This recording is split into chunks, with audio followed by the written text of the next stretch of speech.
कि चरवाहे की बकरी ने इंसानी बच्चे को जन्म दिया है। यह खबर सुनते ही गांव में हलचल मच गई। गांव के सभी लोग इकट्ठा होकर चरवाहे के घर पहुंच गए। गांव के सभी लोग गुस्से से आग बबूला थे।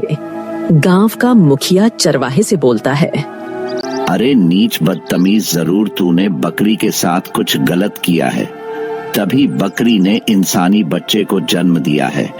तो जैसे इंसान इस दुनिया में जीने के लायक नहीं है। मुखिया की बात सुनकर चरवाहा रोने लगा और गांव वालों से कहने लगा, इंसानियत के नाते मेरी बात तो सुने। जैसा तुम सोच रहे हो वैसा कुछ नहीं है। मैंने कोई पाप नहीं किया। जब कल मैं बकरियों को चरा रहा था तो मेरी प्रिय बकरी हीरा अजीबोगरीब हरकतें कर रही थी। मैंने सोचा बकरी ने किसी शेर या भेदिए को देख लिया है, तभी यह डर के मारे ऐसी हरकत कर रही है।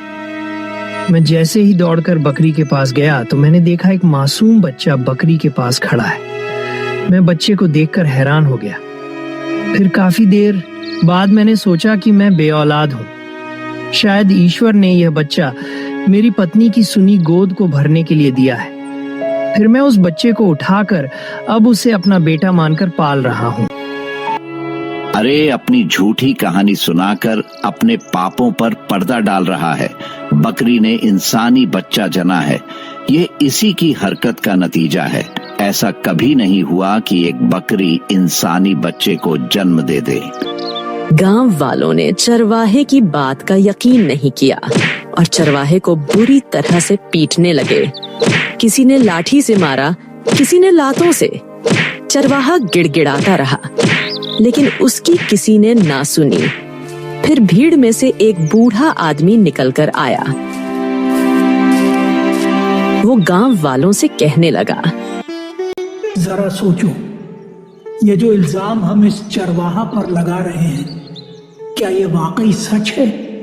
क्या कभी किसी ने सुना है कि बकरी ने इंसानी बच्चे को जन्म दिया है? क्या पता इस चरवाहा का कोई कसूर ही ना हो। हमें इस मामले की जांच करवानी चाहिए। गांव वालों ने बूढ़े की बात मान ली और दूर नगर से एक बहुत ही बड़े हकीम को बच्चे की जांच करवाने के लिए बुलाया गया। हकीम ने अच्छी तरह बच्चे की जांच करके कहा, इल्जाम लगाना आसान नहीं होता है, लेकिन हकीकत तक पहुंचना बहुत मुश्किल है। तुम लोग कहते हो कि बकरी ने इंसानी बच्चा जना है, ये तो उसूलों के खिलाफ है। मैं दावे के साथ कह सकता हूँ ये बच्चा बकरी नहीं बल्कि किसी औरत ने ही जना है। हकीम की बात सुनकर गांव वाले हैरान रह गए। फिर गांव का मुखिया हकीम जी से बोलता है, हकीम जी, अगर यह बच्चा बकरी ने नहीं जना है तो फिर यह बकरी के पास कहां से आया? अब मैं ये क्या जानूं कि यह बच्चा कहां से आया, ये तो ईश्वर ही जाने। इतना कहकर हकीम जी गांव से चले गए। लेकिन गांव वालों को हकीम की बात पर यकीन नहीं आया। वह तो अब भी यही समझ रहे थे कि यह सब चरवाहे की मेहरबानी है जो बकरी ने इंसानी बच्चे को जन्म दिया। गांव का मुखिया गांव वालों से बोलता है, इस चरवाहा की वजह से हमारे गांव का नाम बदनाम हो गया है। अब भलाई इसी में है कि इसे और इसकी पत्नी को इस गांव से निकाल दिया जाए। मुखिया की बात सुनकर सभी गांव वाले चरवाहे और उसकी पत्नी को गांव से निकालने के लिए राजी हो जाते हैं। फिर मुखिया चरवाहे और उसकी पत्नी से कहता है, तुम्हारे पास एक दिन का समय है। अपना सामान, बकरियां और इस बच्चे को लेकर कहीं दूर चले जाओ और फिर कभी इस गांव में आने की कोशिश मत करना। अगर कल तक तुमने गांव नहीं छोड़ा तो तुम्हें गांव के चौराहे पर खड़ा करके लाठी और पत्थरों से पीट पीट कर जान से मार दिया जाएगा। इसीलिए भलाई इसी में है कि कल का सूरज निकलने से पहले तुम इस गांव से चले जाना। मुखिया की बात सुनकर चरवाहा और उसकी पत्नी गम में डूब गए। फिर दोनों पति पत्नी ने अपना सामान बांधा और बच्चे और बकरियों को लेकर गांव से चले गए।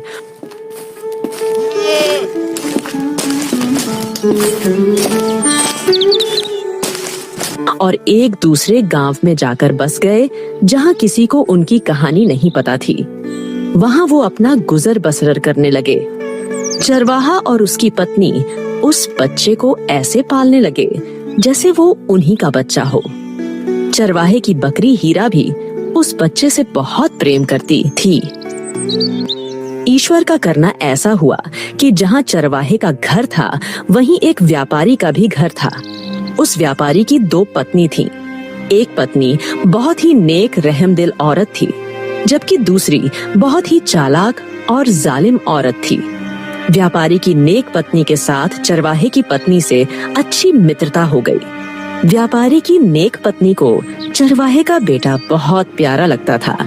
वो जब भी उस बच्चे को देखती तो उसकी आंखों में आंसू आ जाते। एक दिन व्यापारी की पत्नी बच्चे को अपनी गोद में उठाकर खिला रही थी तो उसकी आंखों से आंसू आ गए। चरवाहे की पत्नी ने जब यह देखा तो बोली, बहन, मैं कई दिनों से देख रही हूँ, तुम जब भी मेरे बच्चे को गोद में लेती हो तो तुम उदास हो जाती हो और तुम्हारी आंखों में आंसू आ जाते हैं। लगता है तुम बहुत दुखी हो और तुम्हारे साथ कुछ गलत हुआ है। आखिर तुम्हारे साथ क्या हुआ है बहन? तुम मुझे बता सकती हो, मैं किसी से नहीं कहूँगी। व्यापारी की पत्नी कुछ बताने ही वाली थी कि उतने में व्यापारी की दूसरी पत्नी आ जाती है। वो उन दोनों की मित्रता से बहुत जलती थी और चरवाहे के बेटे को भी बिल्कुल पसंद नहीं करती थी। वो गुस्से में उन दोनों से कहने लगी, क्या बात है, तुम दोनों घंटों बैठकर आपस में क्या खुसुर फुसुर करती रहती हो?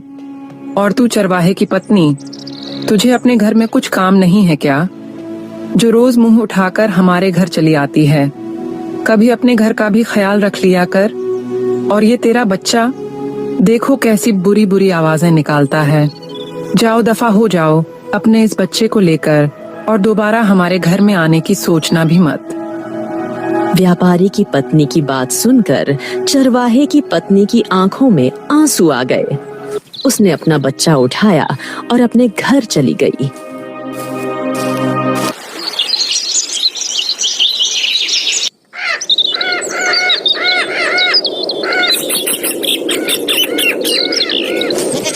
शाम को जब चरवाहा बकरी लेकर घर लौटा तो उसकी बीवी ने रोते हुए सारी बात चरवाहे को बता दी। आज बहुत बड़ा अपमान झेल कर आई हूँ। मैं बराबर वाले व्यापारी के घर गई थी। व्यापारी की एक पत्नी तो बहुत नेक और भली औरत है। वो जब भी हमारे बेटे को देखती है तो उसकी आंखें भर आती हैं। ना जाने उसके दिल में क्या राज है। आज मैंने हिम्मत करके पूछ ही लिया, कहा बहन, क्यों हर बार मेरा बच्चा देखकर रो पड़ती हो? क्या बात है? वो कुछ बताने ही वाली थी कि उतने में व्यापारी की दूसरी पत्नी आ गई और उसने मुझे उल्टी सीधी कहकर घर से निकाल दिया। वो जालिम औरत जब भी मुझे और कविता को बात करते देखती है, न जाने क्यों उसके बदन में आग लग जाती है। अपनी पत्नी की बात सुनकर चरवाहा गहरी सोच में डूब गया और फिर बोला, जरूर कोई गहरी बात है। व्यापारी की दूसरी पत्नी बहुत जालिम औरत है। उसके दिमाग में जरूर कुछ चल रहा है। तुम कल दोबारा व्यापारी के घर जाओ और व्यापारी की पत्नी को जो बात तुम्हें बतानी चाहिए थी उससे वह बात मालूम करके आओ। हो सकता है हमारे बेटे का असली बाप का पता चल जाए। तुम ठीक कहते हो। मैं कल व्यापारी के घर जरूर जाऊंगी और उसकी नेक पत्नी से वो बात मालूम करके आऊंगी जो वो बताना चाहती है।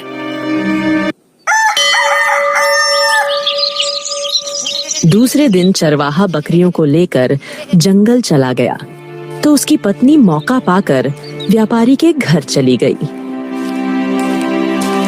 व्यापारी की चालाक पत्नी चंपा किसी काम से बाहर गई हुई थी, जबकि व्यापारी की नेक पत्नी कविता घर पर अकेली थी। जब कविता ने चरवाहे की पत्नी और उसके बच्चे को अपने घर में देखा तो वह बहुत खुश हुई और उसने चरवाहे के बेटे को अपनी गोद में उठा लिया और चरवाहे की पत्नी से कहने लगी, जानती हो बहन, जब भी मैं तुम्हारे बच्चे को देखती हूँ तो लगता है जैसे ये मेरा ही बेटा है। मेरा भी बिल्कुल इसी तरह एक खूबसूरत बेटा था, लेकिन पता नहीं वो कहाँ गायब हो गया। मुझे इस बच्चे में अपना बेटा ही दिखाई देता है। समझ नहीं आता वो कहाँ गया, उसे कौन उठा ले गया। कविता की बात सुनकर चरवाहे की पत्नी हैरान होकर बोलती है, कविता बहन, क्या कैसी बातें कर रही हो? तुम्हारे बच्चे को कौन उठा कर ले गया? जरा मुझे विस्तार से अपनी कहानी बताओ। आखिर तुम्हारे साथ ऐसा कौन सा हादसा हुआ? कविता की आंखों में आंसू आ गए। फिर वो अपनी कहानी सुनाने लगी। मैं व्यापारी की दूसरी पत्नी हूँ। व्यापारी ने मुझसे इसलिए शादी की कि उसकी पहली पत्नी चंपा की कोई औलाद नहीं थी। शादी के कुछ महीनों बाद मैं उम्मीद से हो गई। व्यापारी की खुशी का कोई ठिकाना नहीं था। वो मुझसे बेहिसाब मोहब्बत करने लगा, लेकिन यह बात चंपा को बिल्कुल पसंद नहीं थी। वो हर छोटी छोटी बात पर मुझसे झगड़ा करती और तरह तरह की बातें सुनाती, ताने देती। कई बार उसने मेरा बच्चा गिराने की कोशिश की। जब बच्चा पैदा होने के दिन आए तो मुझे रोज अजीबोगरीब डरावने ख्वाब आते। ख्वाब में एक औरत होती थी जिसका मुंह ढका हुआ होता था। वो मुझसे मेरा बच्चा छीन कर भाग रही होती थी। मैं डर के मारे जाग जाती और यह सब अपने पति को बताती। मेरा पति मुझसे कहता कि यह मेरा वहम है, तुम इस बारे में कुछ ज्यादा ही सोच रही हो, ज्यादा मत सोचो। फिर एक दिन मैंने चांद से बेटे को जन्म दिया। बिल्कुल तुम्हारे बेटे की तरह पूरे घर में खुशियां छा गईं। व्यापारी मुझसे बेइंतहा मोहब्बत करने लगा। व्यापारी मुझसे कहता, कविता तुमने मेरी सुनी दुनिया रोशन कर दी, अब मेरी जिंदगी पूरी हो गई। लेकिन मेरी सौतन को यह बात बिल्कुल पसंद नहीं थी। वो मुझसे और मेरे बच्चे से बहुत जुड़ती थी। उसका दिल जल-जल कर राख हो रहा था। उसकी आंखों में एक अजीब सी नफरत भरी थी। एक रात जब हम सो रहे थे तो मेरा बच्चा बिल्कुल मेरे बराबर में लेटा हुआ था। लेकिन जब आधी रात को मेरी आंख खुली तो मैंने देखा कि मेरा बच्चा बिस्तर पर नहीं है। मैं घबराकर फौरन बिस्तर से उठी और अपने बच्चे को चारपाई के नीचे देखा। कमरे के हर कोने में देखा, हर जगह तलाश किया, लेकिन उसका कोई पता न चला। जब मुझे बच्चा कहीं न मिला तो मैं रोने पीटने लगी। मेरे रोने की आवाज सुनकर मेरा पति भी नींद से उठ गया। जब उन्हें बच्चे के बारे में पता चला तो वो भी तड़प कर रह गए। चंपा हमारे बराबर में बैठकर हमें तसल्ली दे रही थी। उस दिन से आज तक हमने अपने बच्चे को बहुत तलाश किया, लेकिन मेरा बच्चा ना मिल सका। उस रात के बाद मेरी जिंदगी अंधेरे में डूब गई और आज तक उस दर्द को सीने में छुपाए जिंदा हूँ। इतना कहकर व्यापारी की बीवी फूट फूट कर रो। उतने में ही व्यापारी की चालाक पत्नी चंपा घर आ गई। जैसे ही उसने उन दोनों को पास बैठे देखा तो छुप कर उनकी बातें सुनने लगी। जब उसने कविता के मुंह से सुना कि कैसे उसका बच्चा अचानक गायब हुआ, कैसे वो आज तक बच्चे की तलाश में है, तो चंपा के चेहरे का रंग उड़ने लगा। उसकी रूह कांप गई। वो सोचने लगी, ये कविता कहीं मेरा राज न खोल दे और आजकल ये चरवाहे के बेटे से कुछ ज्यादा ही लगाव रख रही है। कहीं यह वही बच्चा तो नहीं जिसे मैं जंगल में जंगली जानवरों के सामने फेंक आई थी। चंपा के दिमाग में अनगिनत ख्यालात चल रहे थे। फिर उसने अपने आप को समझाते हुए कहा, नहीं नहीं, ये मेरा वहम है। मैं पागल हो गई हूँ। उस बच्चे को तो जंगली जानवर खा गए होंगे। ये वो बच्चा नहीं हो सकता। इतना सोचकर चंपा उन दोनों के सामने आ गई। चंपा को देखकर दोनों घबरा गए और चरवाहे की पत्नी अपने बच्चे को लेकर अपने घर चली गई।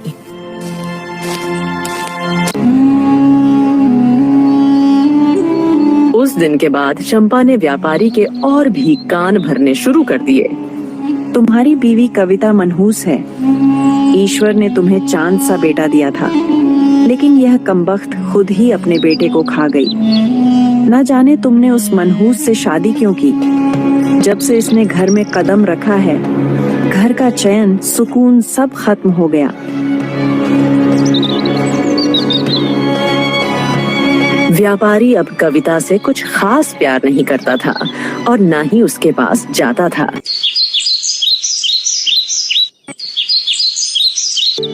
कई साल गुजरते गए। अब वह चरवाहे का बेटा भी कुछ बड़ा हो चुका था। लंबा कद, गोरा रंग, प्यारी सी सूरत और बड़ी बड़ी आंखें। किसी अमीर खानदान के बेटे जैसा लगता था। देखने वाले कहते रहते थे, भला यह लड़का बकरियां चराने वाले का बेटा कैसे हो सकता है। अब वो लड़का रोज अपने पिता के साथ बकरियां चराने जाने लगा।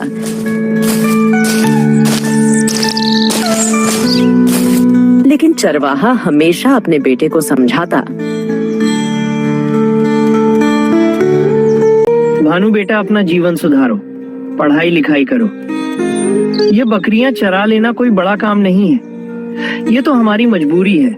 लेकिन मैं नहीं चाहता कि तू मेरी तरह सारी उम्र यूं ही बकरियों में काट दे। तेरा बाप अनपढ़ है, मगर तुझे पढ़ा लिखा देखना चाहता है। ठीक है पिताजी, जैसा आप कहेंगे मैं वैसा ही करूंगा।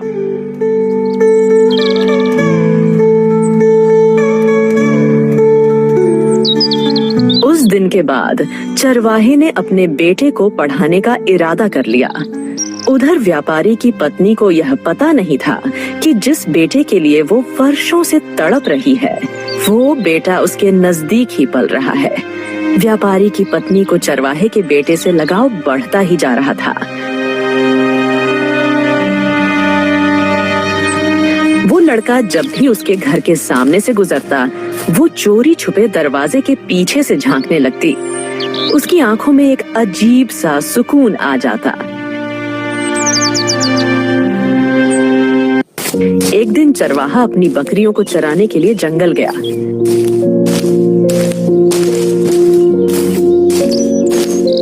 अचानक मौसम खराब हो गया। तेज हवाएं चलने लगी और बारिश बहुत तेज हो रही थी। चरवाहा बकरियों को समेटने की कोशिश कर रहा था, लेकिन अचानक आसमान से बिजली गिरी और चरवाहे की मौत हो गई। चरवाहा जब शाम तक घर न लौटा तो उसकी पत्नी और बेटा दोनों बेचैन हो उठे। वो दोनों माँ बेटे जल्दी से जंगल की ओर गए। वहां जाकर उन्होंने देखा कि चरवाहा मरा पड़ा है और उसकी प्यारी बकरी हीरा उसके पास बैठी आंसू बहा रही है। यह नजारा देख चरवाहे की पत्नी बेहोश होकर गिर पड़ी। भानु जोर जोर से रोने लगा। उसके रोने की आवाज सुनकर कुछ गांव वाले वहां इकट्ठा हो गए। गांव वालों ने किसी तरह चरवाहे का अंतिम संस्कार कर दिया और फिर यूं ही कुछ दिन बीत गए। एक दिन चरवाहे की पत्नी अपने बेटे से बोली, बेटा, तुम्हारे पिताजी चाहते थे कि तुम पढ़ लिख कर कोई अच्छा काम करो। अब मैंने फैसला कर लिया है, मैं खुद बकरियों को चराने जाया करूंगी, जिससे हमारा गुजारा हो सके, और तुम स्कूल जाया करो। अपने पिताजी का सपना पूरा करो।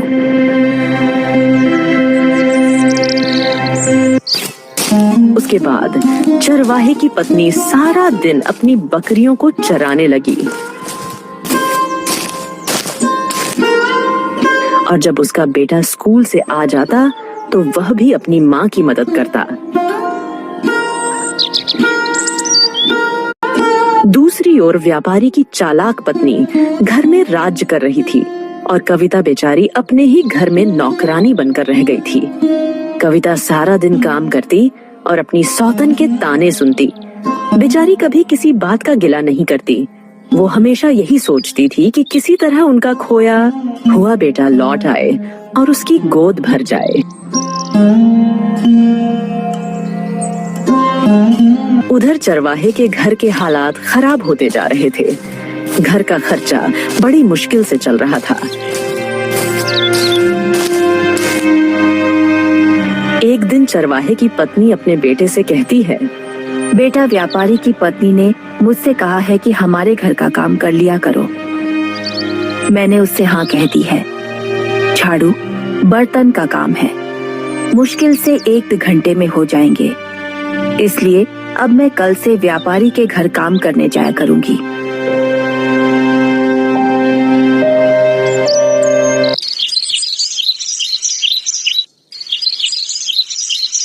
अगले दिन चरवाहे की पत्नी व्यापारी के घर काम करने चली जाती है,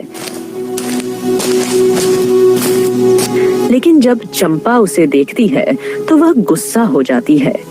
वो नहीं चाहती थी कि चरवाहे की पत्नी इस घर में काम करे, क्योंकि वो घर का सारा काम कविता से करवाना चाहती थी। लेकिन फिर वो सोचती है, अगर मैंने इसे भगा दिया तो काम का सारा बोझ कविता पर आ जाएगा और वह बीमार पड़ जाएगी। ज्यादा बोझ डाला तो कहीं वो नामुराद मर ना जाए और फिर व्यापारी मुझसे सवाल करेगा। कविता की बीमारी देखते हुए चंपा चरवाहे की पत्नी को काम पर रख लेती है और फिर उससे कहती है, सारा काम ध्यान से करना, अगर जरा भी लापरवाही की तो अगले ही दिन घर से निकाल दूंगी।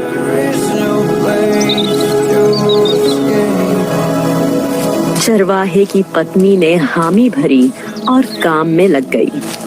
चरवाहे की पत्नी रोज काम करती और चुपचाप अपने घर चली जाती।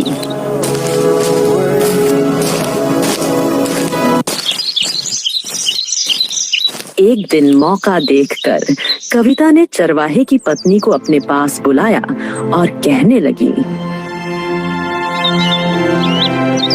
अब तो मैं घर से बाहर भी नहीं जा सकती हूँ। अब तो जीना मरना इसी घर में है। मैं इस घर में जिंदा लाश बनकर रह रही हूँ। कविता की बात सुनकर चरवाहे की पत्नी की आंखें भर गईं। उसने कविता को समझाया और कहा, बहन, तू अपने को क्यों कसूरवार समझती है? तुम्हारी इन्हीं बातों की वजह से तुम्हारी सौतन ने तुम्हारे पति को अपनी तरफ कर लिया। खुद पर भरोसा रखो। अगर किसी ने तुम्हारी एक औलाद छीन ली है तो ईश्वर तुम्हें दूसरी औलाद जरूर देंगे। अभी तुम्हारी उम्र ही क्या है। तुम अपने पति का ख्याल रखो, उसे अपने होने का एहसास दिलाओ। अगर व्यापारी चंपा का पति है तो वह तुम्हारा भी पति है।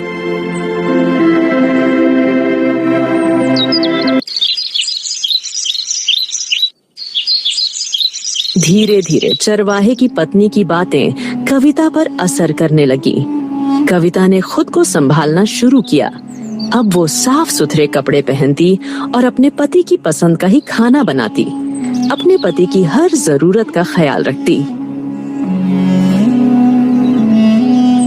कविता में यह बदलाव देखकर चंपा का खून खलने लगा। उसे लगा जैसे उसकी बसी बसाई दुनिया उजड़ने वाली है। एक दिन जब चरवाहे की पत्नी अपने बेटे को घर पर छोड़कर व्यापारी के घर काम करने जा रही थी तो अपने बेटे से कहती है, बेटा, आज तेरी स्कूल की छुट्टी है। मैं व्यापारी के घर काम करने जा रही हूँ। तू ऐसा कर, बकरियों को चरा ला। मुझे जल्दी काम पर जाना है, वरना व्यापारी की पत्नी नाराज हो जाएगी और फिर उल्टे सीधे मुंह बनाएगी। ठीक है माँ, तुम फिक्र मत करो, मैं बकरियों को चरा लाऊंगा। फिर चरवाहे की पत्नी व्यापारी के घर चली गई और भानु व्यापारी के घर के सामने ही अपनी बकरियों को चराने लगा। फिर वो अपनी सबसे प्रिय बकरी हीरा से बोलता है, हीरा, यहीं रहना, खूब घास खाना, मगर व्यापारी के घर के अंदर मत जाना। भानु की बकरी हीरा बहुत समझदार थी। वो वहीं घास खाने लगी। भानु व्यापारी के घर में घुसकर अपनी माँ के पास चला गया। उस दिन कविता की तबीयत बहुत खराब थी। व्यापारी खुद अपनी बीमार पत्नी के सिराहाने बैठा था और उसका बहुत ख्याल रख रहा था। यह देख चंपा अंदर ही अंदर बहुत जल रही थी और सोच रही थी, जरूर यह चरवाहे की पत्नी का ही किया धरा है जो इसे सिखाती है, वरना इस बेवकूफ में इतनी अक्ल कहाँ से आ गई। पहले यह कितनी बीमार होती थी, व्यापारी कभी इसे पूछता तक नहीं था और आज इसका इतना ख्याल रख रहा है। चंपा यह सोच ही रही थी कि अचानक उसकी नजर भानु पर पड़ी। भानु को देख उसे इतना गुस्सा आया कि वो जल्दी से उसके पास गई और जोर से एक थप्पड़ उसके गाल पर मारा। हरामजादे, किसने कहा था हमारे घर के अंदर आने को? निकल यहाँ से, मनहूस। चंपा भानु पर चिल्ला ही रही थी कि उतने में चरवाहे की बकरी हीरा आ गई। जैसे ही उसने चंपा का चेहरा देखा, बकरी ने चंपा पर हमला कर दिया। बकरी ने चंपा को पहचान लिया। वो ही भानु को जंगली जानवरों के सामने फेंक कर आई थी। बकरी चंपा को पीटी ही जा रही थी। चंपा की चीख पुकार से पूरा घर गूंज उठा। व्यापारी भागता हुआ चंपा के पास आ गया। उसने किसी तरह बकरी को रोका। चंपा की हालत देखकर व्यापारी का खून खौल उठा। उसने चरवाहे की पत्नी और उसके बेटे को उल्टा सीधा बोलना शुरू किया। निकल जाओ मेरे घर से, कोई जरूरत नहीं है मुझे तुम्हारे काम की, और दोबारा यहाँ आने की सोचना भी मत। चरवाहे की पत्नी अपने बेटे और बकरी को लेकर व्यापारी के घर से चली गई। लेकिन कविता हैरान थी। वो सोच रही थी, आखिर वो बेजुबान बकरी चंपा को इतनी बुरी तरह क्यों पीट रहा था? कुछ तो बात है जो उस बकरी को पता है। उस दिन छुपकर कविता चरवाहे के घर पहुंच गई। चरवाहे की पत्नी घर पर नहीं थी। कविता भानु से कहने लगी, बेटा, जब तक तुम्हारी माँ घर नहीं आती तुम ऐसा करो, मेरे साथ चलो। भानु जब कविता के साथ चलने लगा तो उसकी बकरी हीरा भानु के कपड़े पकड़कर खींचने लगी। बकरी नहीं चाहती थी कि भानु कविता के साथ जाए। फिर कविता ने उस बकरी को भी अपने साथ लेकर अपने घर चली गई। जब व्यापारी ने बकरी को अपने घर देखा तो वो गुस्से से लाल हो गया और अपनी पत्नी से कहने लगा, कविता, ये क्या पागलपन है? तुम किसके कहने पर इस बकरी और बच्चे को मेरे घर में लेकर आई हो? इन्हें अभी के अभी इस घर से बाहर निकालो। अपने पति की बात सुनकर कविता डरते हुए बोली, तुम्हें गुस्सा आ रहा है, लेकिन पता नहीं क्यों मुझे लगता है जैसे यह बकरी हमें कुछ बताना चाहती है। लगता है बीमार होने के साथ साथ तुम्हारा दिमाग भी खराब हो गया है। आखिर यह बेजुबान बकरी क्या कहेगी? ये सारी बातें पास बैठे एक साधु बाबा सुन रहा था, जो व्यापार के सिलसिले में व्यापारी के पास आया था। वो व्यापारी से बोला, कभी कभी जानवरों की जुबान भी समझनी चाहिए। मैंने अपनी उम्र का बहुत लंबा अरसा जानवरों के बीच गुजारा है। ये बकरी वाकई कुछ कहना चाहती है। फिर उस बुजुर्ग आदमी ने बकरी से उसकी भाषा में बात करनी शुरू की। बकरी की बात सुनकर बुजुर्ग आदमी बोला, यह बच्चा जिसे तुम अपने घर से निकालने की बात कर रहे हो, ये तुम्हारा अपना खून है, तुम्हारा बेटा। यह सुनते ही व्यापारी के पैरों तले जमीन खिसक गई। वो बुजुर्ग आदमी से बोला, ये तुम क्या बक रहे हो बाबा? मैं बक नहीं रहा, सच बता रहा हूँ जो यह बकरी कहना चाहती है। भानु तुम्हारा और कविता का बेटा है। जब यह छोटा था तो तुम्हारी पत्नी इसे जंगल में फेंक आई थी, जिससे इसे जंगली जानवर खा जाएं। लेकिन ईश्वर का करना ऐसा हुआ कि जंगली जानवर से पहले यह बकरी वहां आ गई और इसने इस बच्चे की जान बचा ली। बुजुर्ग आदमी की बात सुनकर व्यापारी की आंखें भर गई। कविता ने जल्दी से बहानों को अपनी गोद में उठा लिया और रोने लगी। हाय, मेरा बच्चा मेरी आंखों के सामने पलता रहा और मुझे खबर तक नहीं हुई। मेरा प्यारा बेटा। कविता के लफ्जों में एक माँ का दर्द साफ झलक रहा था, जबकि व्यापारी अपनी पत्नी के बारे में सोच रहा था। मैं चंपा को कितनी सीधी और भली औरत समझता था और उसने इतनी घटिया हरकत की है। व्यापारी ने गुस्से में अपनी पत्नी को बुलाया और सारी बातें पूछी, लेकिन उसने साफ इनकार कर दिया। ये एक झूठी कहानी है। ये सब मिलकर मुझे फंसा रहे। मैं कभी ऐसा करने की सोच भी नहीं सकती। व्यापारी के घर से जोर जोर से आवाज आ रही थी। यह देख गांव वाले भी व्यापारी के घर में इकट्ठा हो जाते हैं। जब लोगों को चंपा की बात पता चली तो लोगों ने अफरा तफरी मचा दी। सभी लोग चंपा को उल्टा सीधा कहने लगे। आखिरकार चंपा का सब्र टूट गया और वो गुस्से में बोली, हाँ, मैं कविता के बच्चे को उठाकर जंगल में फेंक कर आई थी। आपने मेरे होते हुए दूसरी शादी की और फिर उसने एक खूबसूरत बेटे को जन्म दे दिया, जिससे तुम इसे ज्यादा मोहब्बत करने लगे और मुझ पर ध्यान देना ही छोड़ दिया। ऊपर से तुम्हारी जायदाद का मालिक इसका बेटा बन जाता। यह सब मैं कैसे देखती, कैसे बर्दाश्त करती। इसीलिए मैंने इसके बच्चे को इससे जुदा किया, लेकिन बदकिस्मती से यह बच गया। यह सब सुनकर तो व्यापारी के शरीर की जान ही निकल गई। व्यापारी ने गुस्से में आकर अपनी पत्नी चंपा को घर से निकाल दिया।